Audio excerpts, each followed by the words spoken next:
We're back again. Appreciate you guys tuning in once again.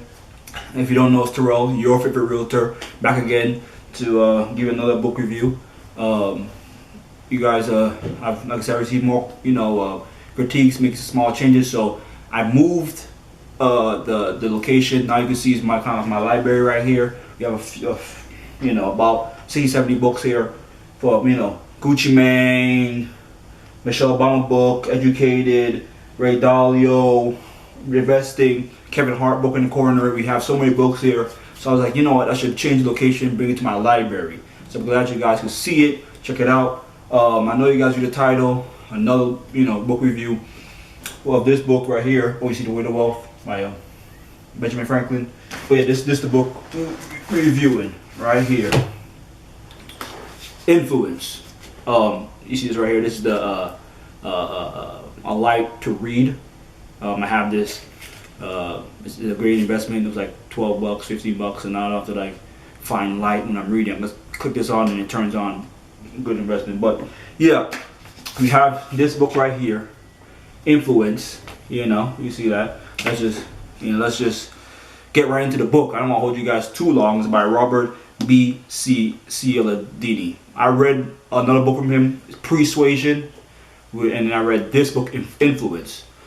He came out with Influence before, then Persuasion, but I kind of switched up the order. This right here is the remastered version of the original book, which the original book came out in the 80s.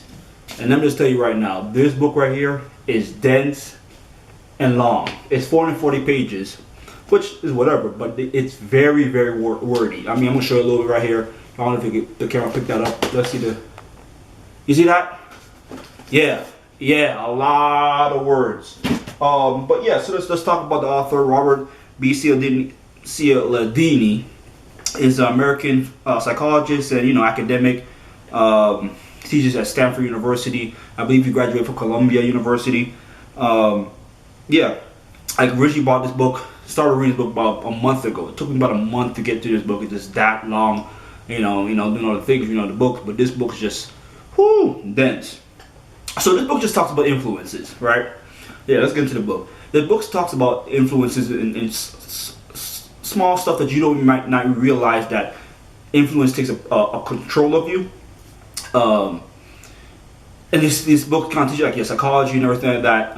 He goes over 7 influence traits, or how you get influence. He goes off reciprocation, liking, social proof, authority, scarcity, commitment, and consistency and unity.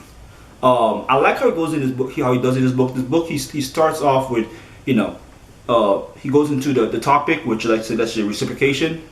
He gives you like couple of examples, 4 or 5 examples. Then he gives you the defense. Defense meaning how can you combat that? How can you not be tricked into that, so to speak? Tricked into that, and then get into a summary of what you just read. Because I'm telling you, you're reading so much about the topic. It's so dense that once you remember, you're like, damn, I read a lot. Summarize it. He puts in a quick little, a quick little summary, like I said, just to get you in there. So. He starts with reciprocation. Reciprocation, which is one thing. So, if you're not aware, for example, if you can say something, hey, can you do me this favor real quick? Can you move this to the side, right? Oh yeah. I'll move to the side. Then the law reciprocation. Then the law of reciprocation, you're more inclined to do something back for that person. I scratch your back, you scratch my back. And oftentimes, even as a young child, when you was talking to your friends, you give me that. I give you food when he was at the lunch table. You should give me something back. It's life is big on reciprocation, huge thing, right? Liking. Now, liking. This kind of relates to somebody's from your specific state or city. I'm West Indian, right? So instantly, if I meet somebody who's West Indian, I'm already gonna have some type of liking. It's kind of like the culture. We understand each other. We already have that type of stuff. Or somebody being attractive. Also, typically, as you can see, especially real estate stuff like that. Even sales, clean cut, look good, whatever like that. it shows that okay, we could trust this person more because he's attractive, and it gives you that advantage, a small little tweak there to it.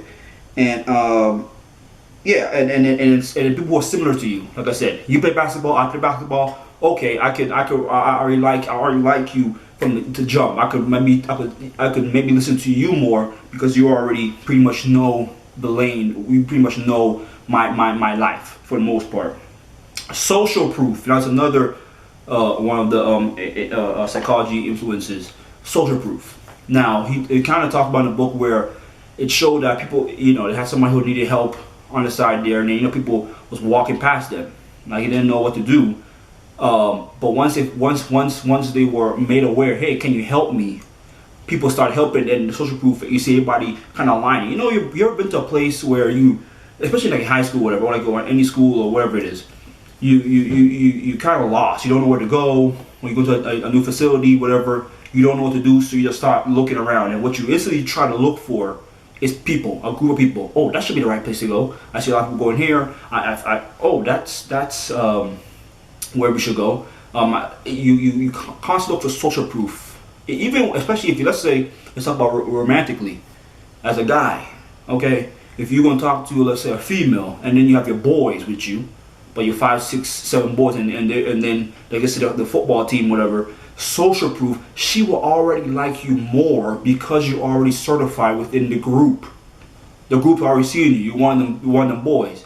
If you were to just come there randomly on a one-on-one, I mean, it would, it can work with her. But if she sees you with certified, let's say I'm an artist and I'm certified by Drake, Future, Metro Boomin, Got the Boot. Everybody's like, wow, I'm social proof. They already like me more. So that plays a huge part within psychology. Then get to authority. Authority. We all been to a job where you're like, man, I don't even know if that's the right thing to do. But because your boss or someone who's been there for a longer time has, is senior to you, you automatically listen to them. You're like, hey, yeah, what's up? Oh, yeah, you already listen to what they're doing. So he talks about it in the book where, authority plays a big role. Where he goes into a study, kind of like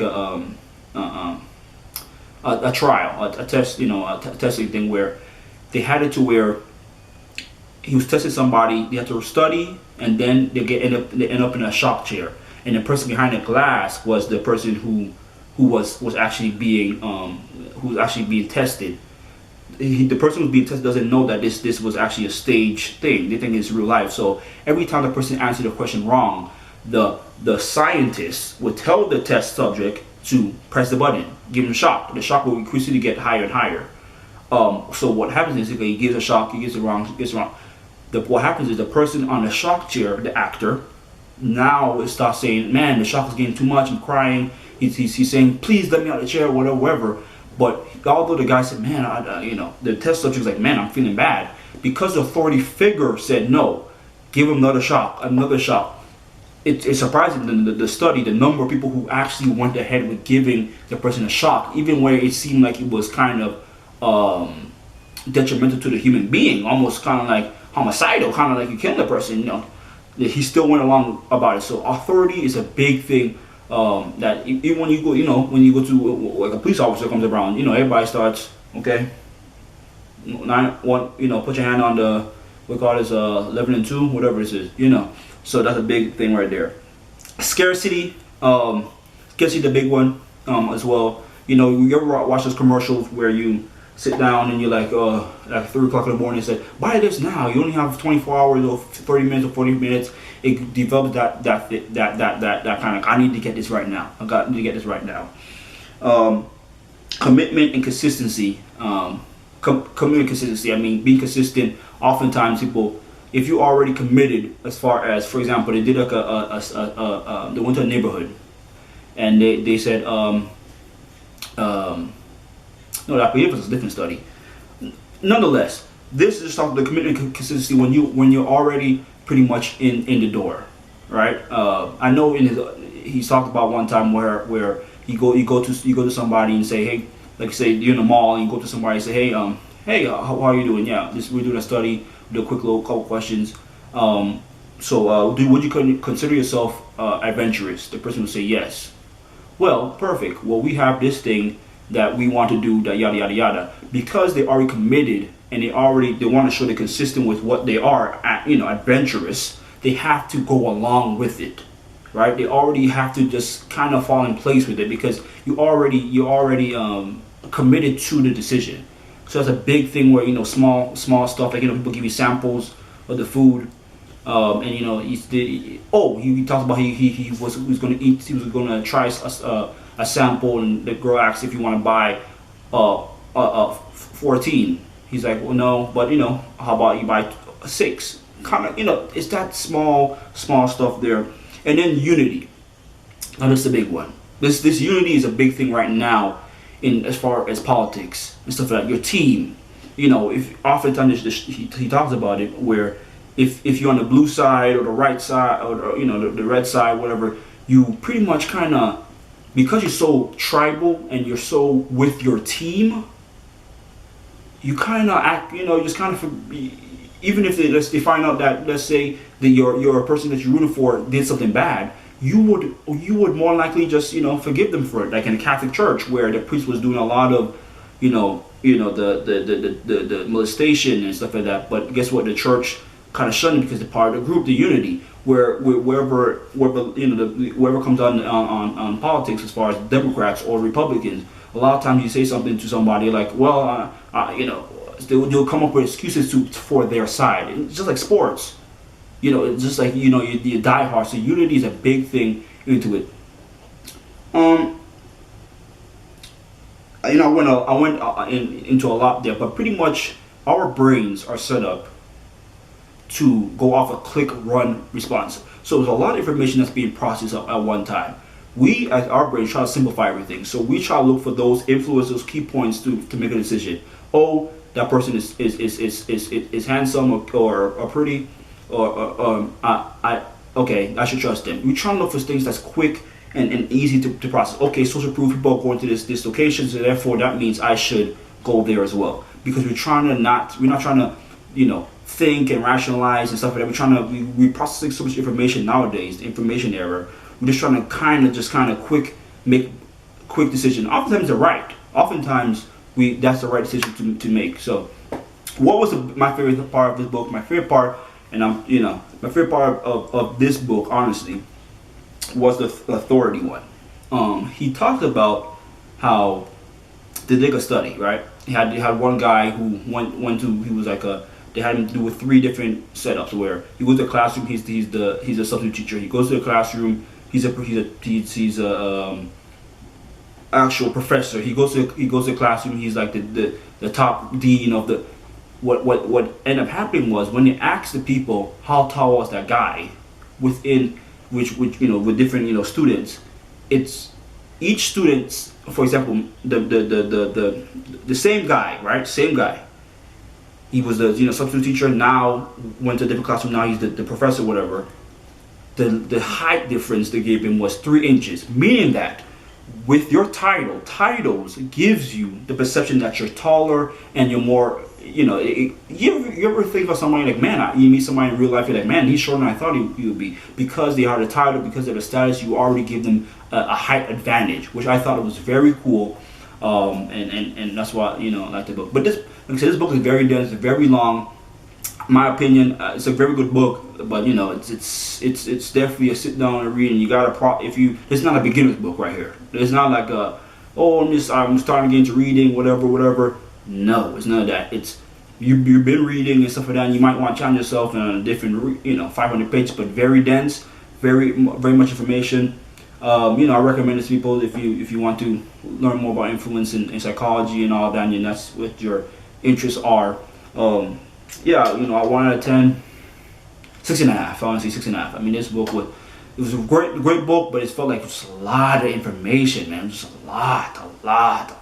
Dense. I guarantee this is expanded, new and expanded version, right? New and expanded version. So it forces me a little different, but Charlie Munger said. This is the book that I give most often as a present, and is my top recommendation. Charlie Munger, the right hand man of Warren Buffett. So yeah, man, I like the book. the book was a great book. Would I, recommend it? Yes. This will go right into my library, right here. And so tune in next time, next week with another book, another flame. We coming every week. We come with another book, another book. Yeah, I hope you guys enjoyed it, and peace.